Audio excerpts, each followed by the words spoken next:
Hey guys, this is Stephanie, a Lost for Words VSG. I'm here with probably my final pre-op um, video. I went to a support group class last night for WLS patients that is organized through the Bariatric Center that I'm doing all this through, and it was very informative. I thought I would share some of the stuff for you with you guys. It was the title of the seminar, or the program, not a seminar, but the title of the program for last night's support group was Common Mistakes After Bariatric Surgery. Now, I am 5 days pre-op. My surgery today is Friday, May 29th. My surgery is June 3rd, Wednesday. Um, Super excited. Super excited. I've really struggled on my pre-op diet. Not struggled so much with eating. I've been pretty good about keeping my calories. I'm supposed to be strict 1500. I've done anywhere between 14 to 1600, 14 to 1650 even. But I've actually only lost like 6 pounds. I've been walking several times a week. I've drank my water. I don't get my 64 ounces in every day, but I get pretty close. I get in the 50s range, between the 50s and 60s range of ounces. I'm just struggling with burning it off, burning this fat. I don't know. I actually said to one of the dietitians last night, I said, there was two dietitians and a behavioral therapist there last night. And I actually said to one of them, I'm starting to think that my body is just rejecting burning fat because I'm really struggling with this. And honestly, she looked at me like I had two heads. Like, I can't believe you just said that. And I was sincere. I mean, I wasn't being funny. I was really sincere because I am really having a hard time in almost 2 weeks of being on this 1500-ish diet, which for a woman of 300 pounds, I would think that I would have lost more than that.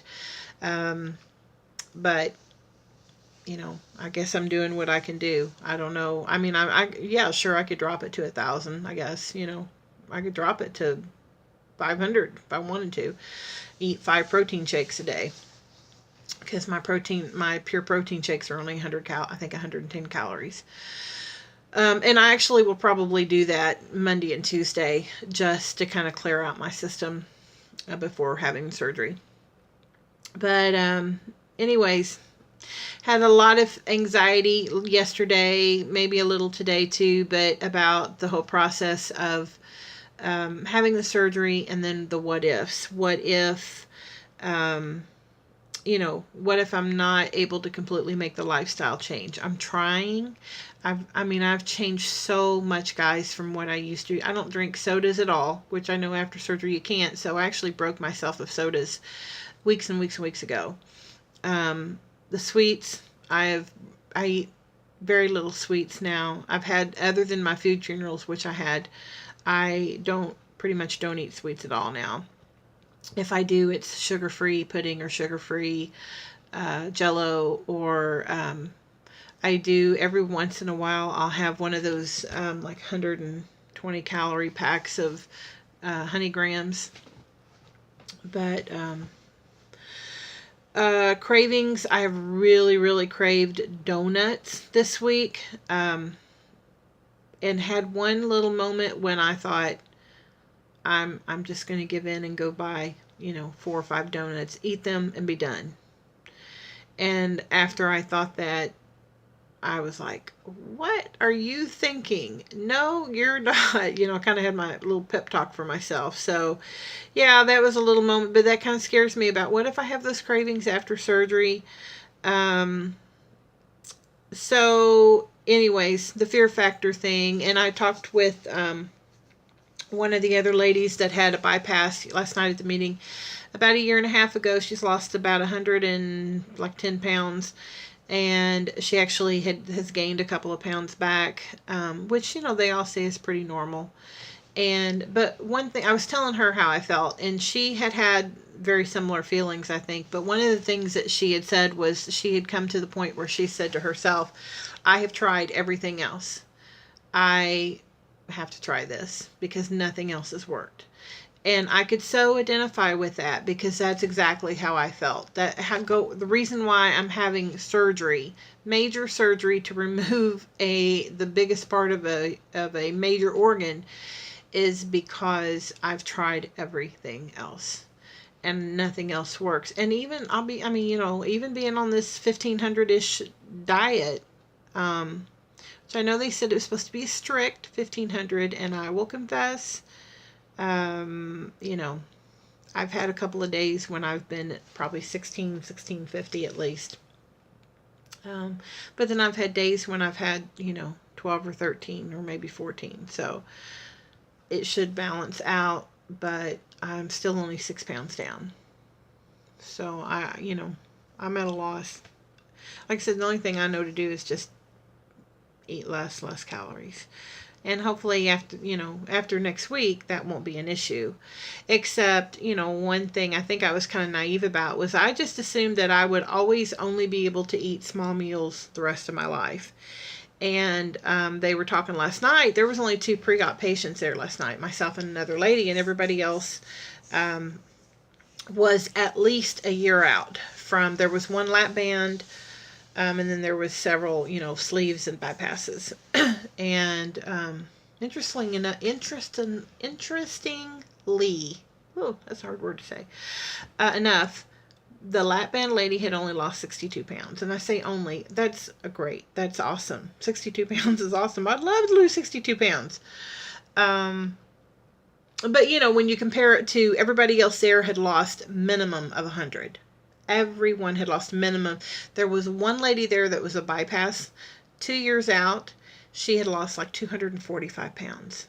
She actually looked thin. She looked like really too thin. But 240, that's amazing.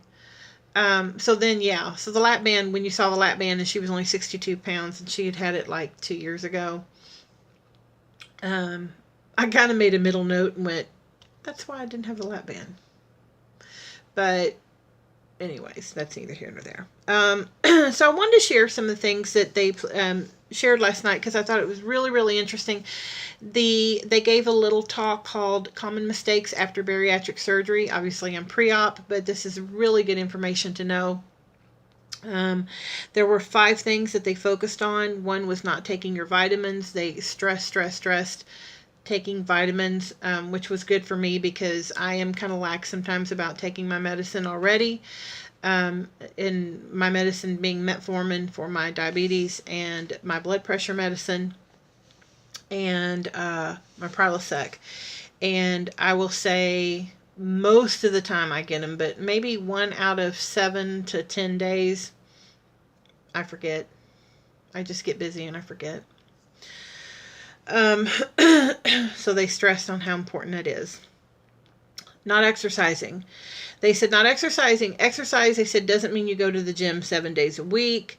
But you aim for, 3 to 4 days a week at least.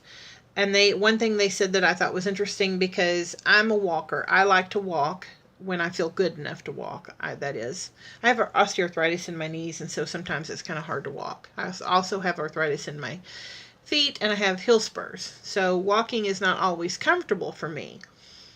But I enjoy doing that. But they said switch your exercise up. Like, walk and then maybe do strength training and then maybe do weights and then maybe do, Zumba or whatever you do. Pilates. Well, I'm not Pilates. Can you see me doing Pilates? Not.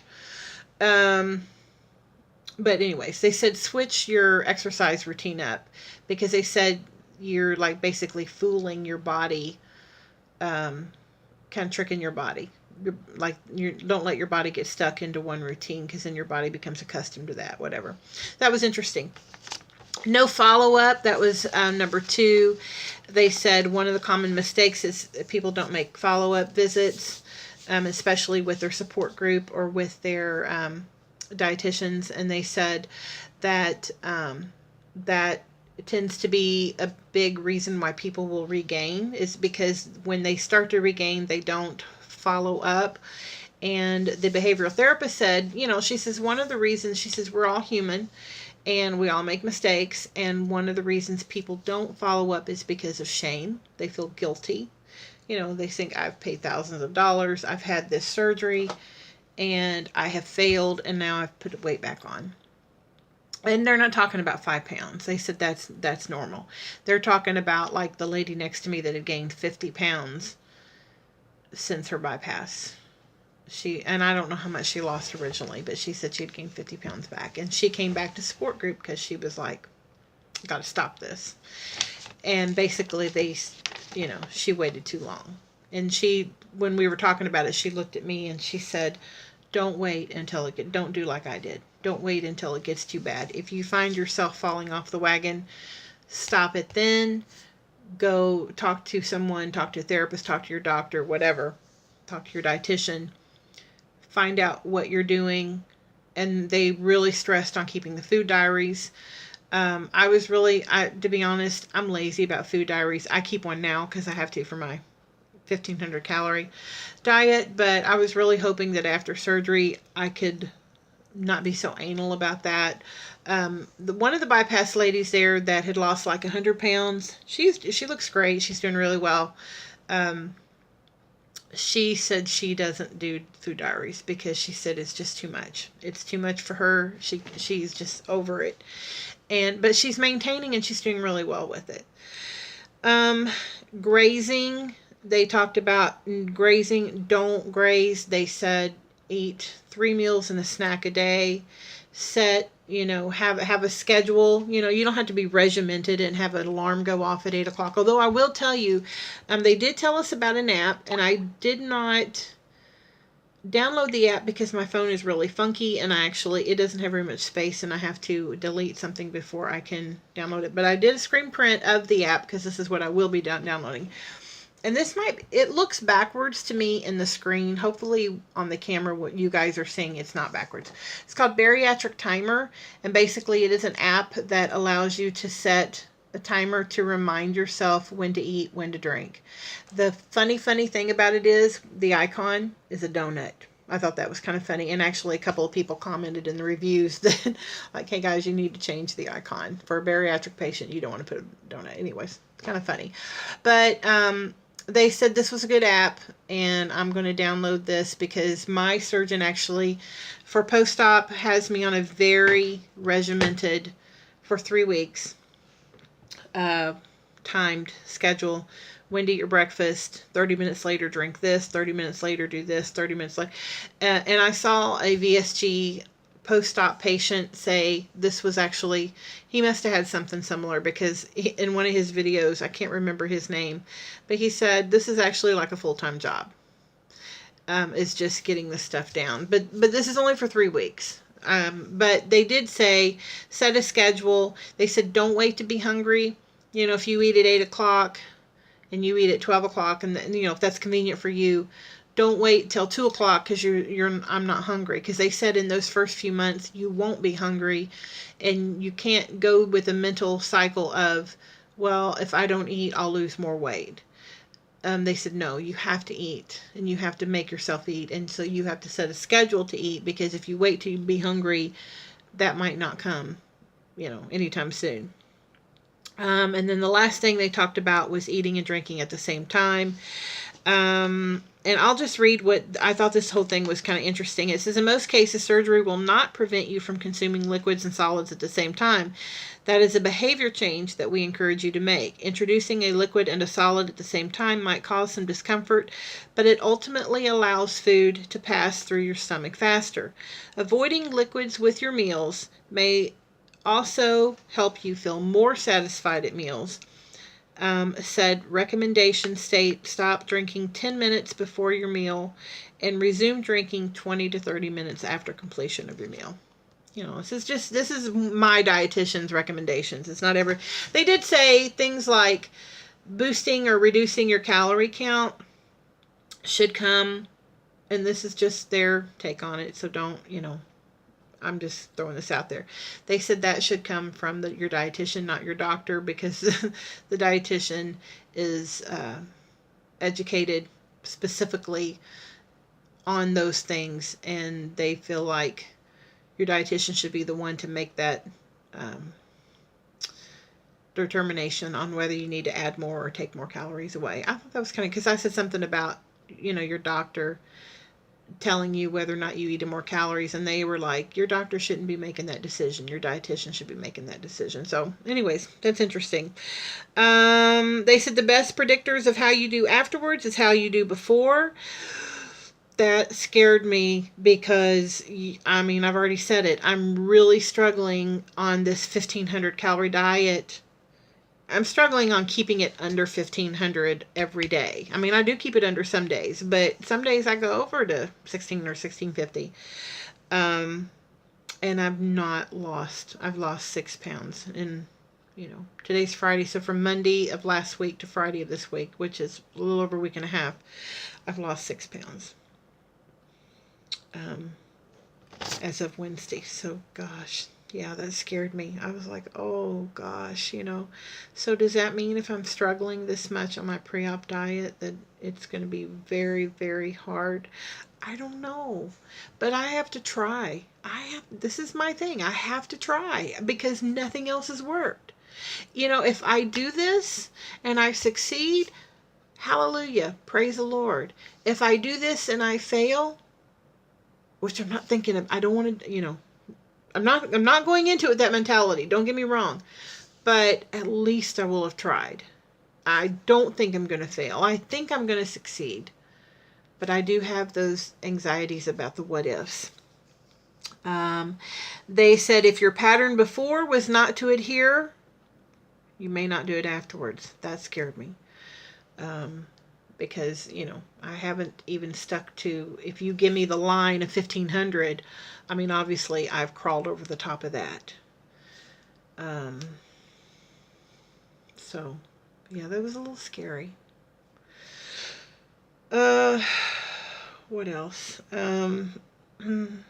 Anyways, okay, well, I'm going to wrap that up. Those are just some things to throw out. They did say foods high in sugar content can cause hunger. I knew that.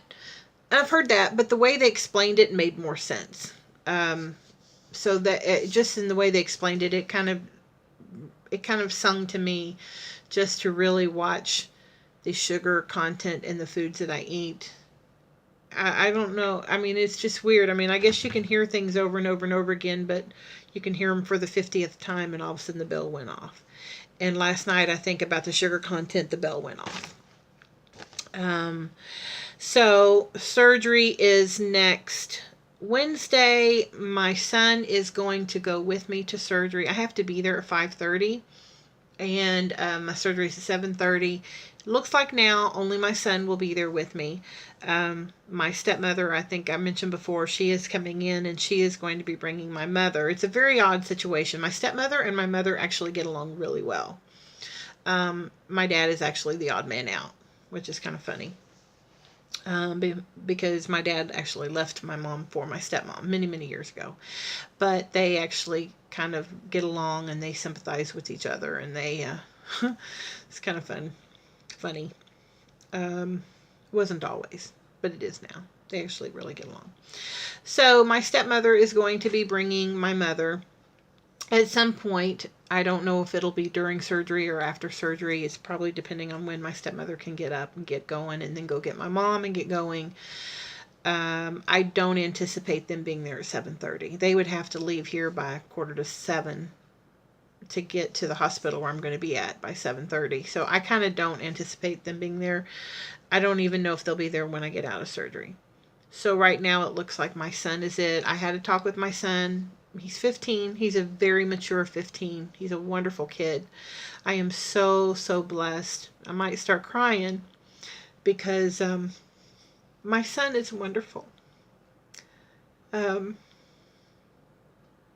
He is just an amazing kid. But I had a talk with him. I did not think I was going to cry on this.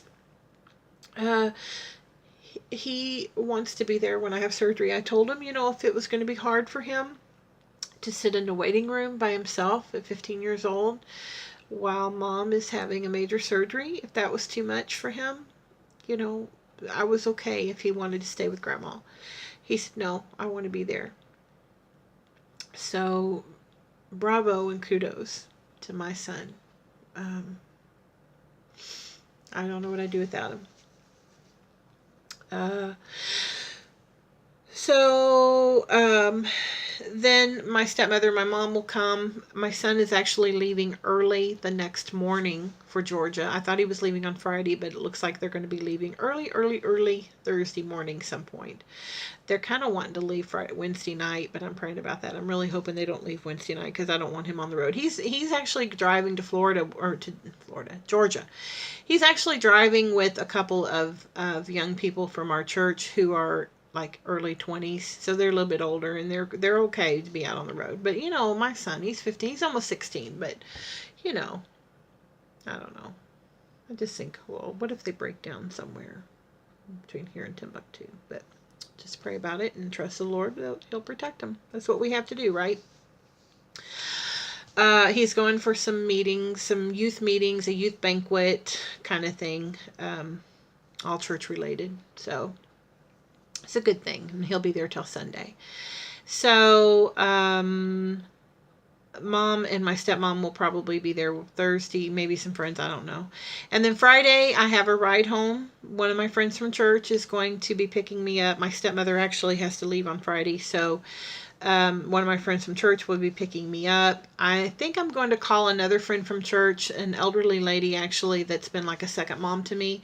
And I think I'm going to ask her to come and stay with me Friday night, just because I'll be by myself and it's a day I'm coming home from surgery. And at first I was like, oh, I'll be fine. I'll probably just sleep. But then I kind of got thinking about maybe it might be a good idea just to have somebody there at least the first night. I might not need her Saturday night, but maybe just Friday night to have somebody there just in case. So I think I'll ask her to do that. She'll be fine. She will. She stayed here a bunch. And then probably, I don't know if she'll stay Saturday or if I'll just be by myself Saturday. I may just send her home Saturday. I might be fine, And then Sunday, my sister at some point will be coming in. She's actually probably going to stay with my mom Sunday night because my mom is having a colonoscopy on Monday. And Mother is going to need help. And she's going to, my sister Sue, she'll have to be with her at the hospital and whatever. My sister has already given me strict orders that I will not be going to the hospital with her on Monday for Mom's colonoscopy. And I started to argue about it, and she said, you have just had surgery and you will have open wounds, and you do not need to be in a hospital full of sick people. So when she said that, I kind of thought, okay, maybe you got a point. So anyway, she's going to be here, and she's supposed to stay the whole week, and then I'm off all of the following week. I'm only going to be off work a week and a half, so hopefully that'll be well. One more thing, guys, and then I'm wrapping this up because I'm already at 23 minutes. American toxicity. This was something that they talked about, and actually the therapist just kind of threw it out there last night, and she didn't go into great detail, but she used an example.